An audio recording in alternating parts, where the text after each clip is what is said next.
स्वागत है आप सभी का विद्या कलश में। पेश है आप सभी के लिए सामान्य हिंदी का प्रैक्टिस सेट। ये प्रैक्टिस सेट 37 प्रश्नों का होने वाला है। इसमें सभी 37 प्रश्न प्रीवियस ईयर से लिए गए हैं। 37 प्रश्न इसलिए क्योंकि हमारी जो उत्तर प्रदेश कांस्टेबल की परीक्षा होती है उसमें भी 37 प्रश्न ही हिंदी के आते हैं।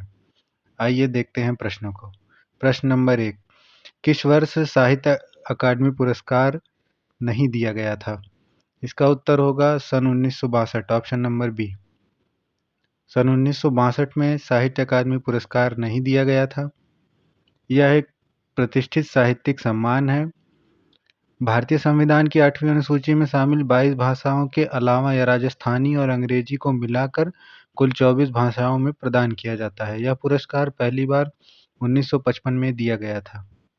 प्रश्न नंबर 2, निम्नलिखित में से कौन सा विकल्प शब्द और उनके विलोम शब्द की सही जोड़ी नहीं है?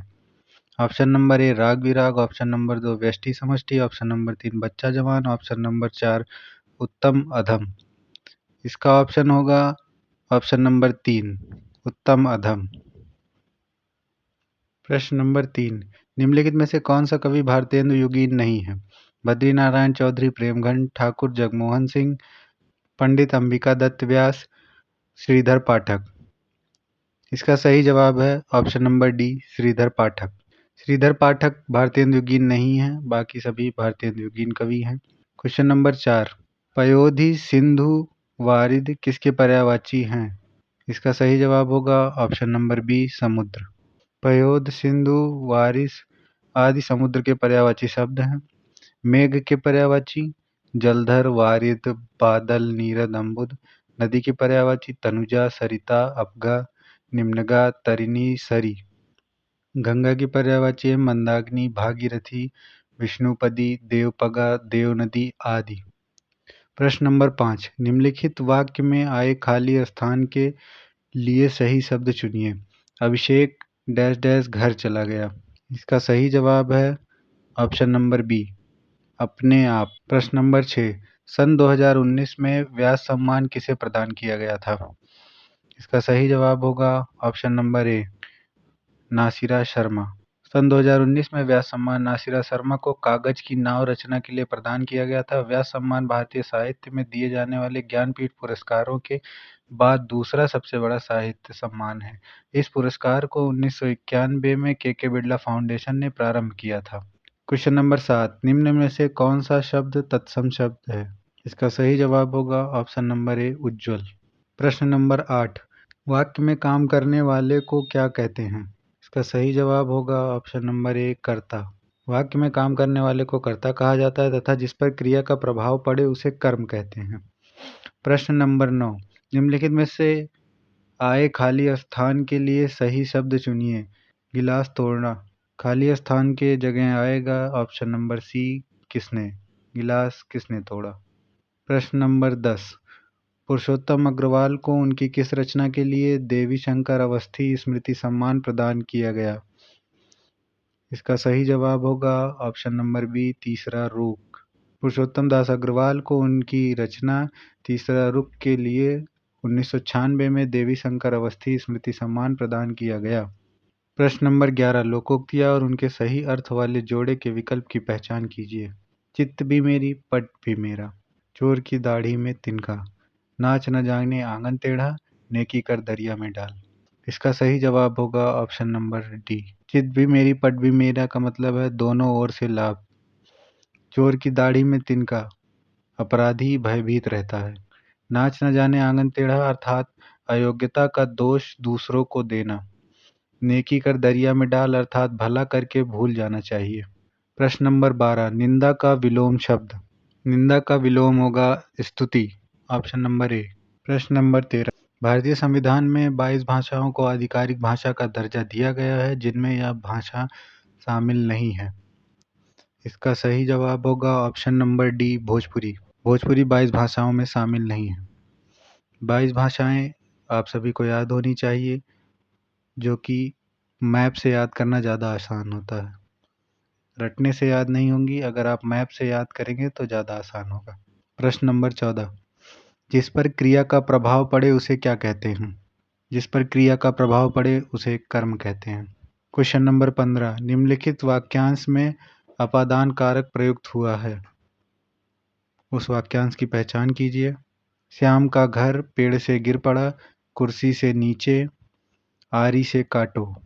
इसका सही जवाब होगा ऑप्शन नंबर बी, पेड़ से गिर पड़ा। प्रश्न नंबर 16, निम्नलिखित में से सही वाक्य की पहचान कीजिए। इसका सही जवाब होगा ऑप्शन नंबर बी, मैं रविवार को तुम्हारे घर आऊँगा। प्रश्न नंबर 17, निम्नलिखित में से सही वाक्य की पहचान कीजिए। वह क्या जाने कि मैं कैसे जी रहा हूँ। वह कैसे जाने कि क्या मैं जी रहा हूँ। वह क्या जाने कि मैं कैसे जी रहा हूँ। वे क्या जाने कि मैं कैसे जी रहा हूँ। इसका सही जवाब होगा ऑप्शन नंबर ए। ऑप्शन नंबर ए और सी समान लगेंगे, पर यहाँ जाने और जाने का उच्चारण अलग अलग होगा। प्रश्न नंबर 18, विरोधी पक्ष का वाक्यांश के लिए एक सार्थक शब्द कौन सा है। पक्षपाती, विपक्षी, पक्षघाती, द्विपक्षी। इसका सही जवाब होगा ऑप्शन नंबर बी, विपक्षी। पक्षपाती का मतलब होता है किसी एक का पक्ष लेने वाला, द्विपक्षी का मतलब होता है दोनों पक्षों में पड़ने वाला।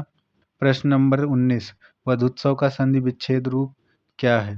वध धन उत्सव, वधु धन उत्सव, वधू धन उत्सव, वधो धन उत्सव। इसका सही जवाब होगा ऑप्शन नंबर सी, वधू धन उत्सव। वधू धन उत्सव में बड़ा ऊ और छोटा ऊ मिला के बड़ा ऊ बना है, यह दीर्घ संधि है, दीर्घ स्वर संधि है। आते हैं अगले प्रश्न पे। प्रश्न नंबर 20, निम्नलिखित में से कौन सा संधि विच्छेद का एक गलत उदाहरण है। महाधन ओज, पौधन अक, नौधन इक, परोधन उपकार। इसका सही जवाब होगा ऑप्शन नंबर डी, परोधन उपकार। परोधन उपकार संधि विच्छेद गलत है। महाधन ओज महोज ये वृद्धि संधि, पौधन अक पावक ये अयादि संधि है, नौधन इक नाविक ये भी अयादि संधि है। प्रश्न नंबर 21, निम्नलिखित में से कौन सा तत्सम तद्भव जोड़ी का सही विकल्प नहीं है। सूत्र सूत, हस्त हाथ, चक्र गोला, ग्राहक गाहक।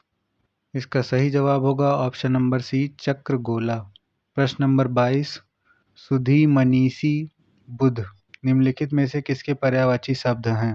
पंडित, धनी, पति या गुरु के। ये सभी हैं पंडित के पर्यायवाची शब्द।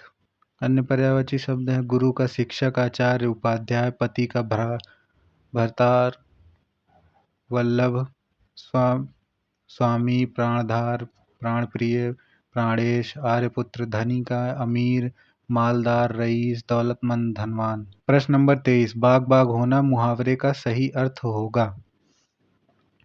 आसान काम, हरियाली छाना, खुश होना, कार्य सिद्ध होना। इसका सही जवाब होगा ऑप्शन नंबर सी, खुश होना। चलते हैं अगले प्रश्न पे। प्रश्न नंबर 24, अवधी बोली का अन्य नाम क्या है। कोसली, बनाफरी, बैगानी, मघेसी। अवधी बोली का अन्य नाम है कोसली। पे प्रश्न नंबर 25, निम्न उपन्यासों में से कौन सा मृदुला गर्ग द्वारा रचित नहीं है। उसके हिस्से की धूप, रुकोगी नहीं राधिका, चितकोबरा, मैं और मैं। इसका सही जवाब होगा ऑप्शन नंबर बी, रुकोगी नहीं राधिका। रुकोगी नहीं राधिका उषा प्रियवदा की रचना है। श्रेष्ठ रचनाएं मृदुला गर्ग की हैं। उसके हिस्से की धूप 1975, चितकोबरा ये 1979 की है, मैं और मैं ये 1984 की है। प्रश्न नंबर 26, निम्नलिखित में से किस साहित्यकार को प्रेमचंद्र की कहानियों का कालक्रमानुसार अध्ययन के लिए व्यास सम्मान प्रदान किया गया है। Option number A Gopeshwar Singh, option number B Veer Bharat Talwar, option number C Kamal Kishore Goenka, option number D Virendra Yadav. इसका सही जवाब होगा option number C, Kamal Kishore Goenka. Premchand की कहानियों का कालानुक्रम अध्ययन के लिए व्यास सम्मान कमल किशोर गोयनका को 2014 में प्रदान किया गया। आते हैं अगले प्रश्न पे। प्रश्न नंबर 27, निम्नलिखित में से कौन सा असुर का पर्यायवाची शब्द नहीं है। निशिचर, दनुज, राक्षस, महाकाय। इसका सही जवाब होगा ऑप्शन नंबर डी, महाकाय। महाकाय असुर का पर्यायवाची नहीं है, महाकाय गणेश जी का पर्यायवाची होता है। प्रश्न नंबर 28, निम्नलिखित में से तद्भव शब्द कौन सा है। विकार, दंड, कोकिल, नींद। इसका सही जवाब होगा ऑप्शन नंबर डी, नींद। प्रश्न नंबर 29, इनमें से जो पहले कभी ना हुआ हो का व्यक्त करने वाला कौन सा एक शब्द है? अभूतपूर्व, भूतपूर्व, अनादि, अद्वितीय। इसका सही जवाब होगा ऑप्शन नंबर ए, अभूतपूर्व। जो पहले कभी ना हुआ हो अभूतपूर्व कहते हैं, जो पहले हो चुका हो भूतपूर्व, जिसके जैसा कोई ना हो अद्वितीय, जिसका आरंभ ना हो अनादि। आते हैं अगले प्रश्न पे, प्रश्न नंबर 30। मार्तंड, अर्क, अंशुमाली निम्नलिखित में से किससे पर्यायवाची शब्द हैं? रोशनी के, चंद्र के, सूर्य के, रेखा के। इसका सही जवाब होगा ऑप्शन नंबर सी, सूर्य। मैं भंगी हूँ आत्मकथा के लेखक हैं। इसका सही जवाब होगा ऑप्शन नंबर सी, भगवान दास। मैं भंगी हूँ आत्मकथा के लेखक भगवान दास। यह रचना 1981 में है प्रकाशित हुई। यह हिंदी की पहली दलित आत्मकथा मानी जाती है। प्रश्न नंबर 32। मलबे का मालिक कहानी के कहानीकार हैं? राजेंद्र यादव, मोहन राकेश, कमलेश्वर, निर्मल वर्मा। इसका सही जवाब होगा option number B, Mohan Rakesh. मलबे का मालिक कहानी के कहानीकार हैं मोहन राकेश। इनकी अन्य रचनाएं हैं अंडे के छिलके, आधे अधूरे आदि। अपठित गद्यांश, ये प्रश्न नंबर 33 से 37 के लिए है। हमारे यहाँ के विद्वान पुनर्जागरण पर ही इतना अधिक ध्यान देते हैं कि यदि हम उसे पढ़ें तो अतीत के विषय में जानने की हमारी लालसा और बढ़ जाती है। हमें यह अनुभव कराया गया है कि संपूर्ण भारत रामकृष्ण, विवेकानंद और दयानंद जैसे महापुरुषों की मंडली है। हमें यह भी अनुभव कराया गया कि औरतों की दशा बहुत अच्छी थी और जातीयता को प्राणघातक मान लिया गया था। इसके अलावा कुछ दूसरी चीज भी उस दौरान घटित हुई जिसके बारे में हम बात नहीं करते हैं। एक हिंदी भाषी प्रांत में दयानंद को जूतों की माला से स्वागत किया गया था। जब आर्य समाज और ब्रह्म समाज मौजूद था, उसी समय सनातन धर्म सभा और भारत धर्म सभा भी स्थापित हुआ। दयानंद शास्त्रार्थ में हरा दिए गए। कट्टरपंथी और रूढ़िवादी लोगों ने नए विचारों का विरोध किया। बाद में ब्रह्म समाज भी अत्यधिक पुरातनपंथी हो गया। राजा राम मोहन राय के बारे में कहा जाता है कि जब वे मृत्युशैया पर थे तो उन्हें भागीरथी के तट पर लाया गया। उनके चारों तरफ खड़े लोगों ने उनसे पूछा कि वे लोग उनके लिए क्या कर सकते हैं, तो उन्होंने अपने पूरे शरीर पर रामकृष्ण लिखने को कहा। जिन लोगों ने धार्मिक सुधार के लिए विद्रोह किया वे अत्यधिक पूरापंथी निकले। आंदोलन के अंतिम दिनों में ब्रह्म समाज कम्युनिस्ट और मार्क्सवादी हो गया। प्रश्न नंबर 33। अतीत के विषय में जानने की लालसा कब और बढ़ जाती है?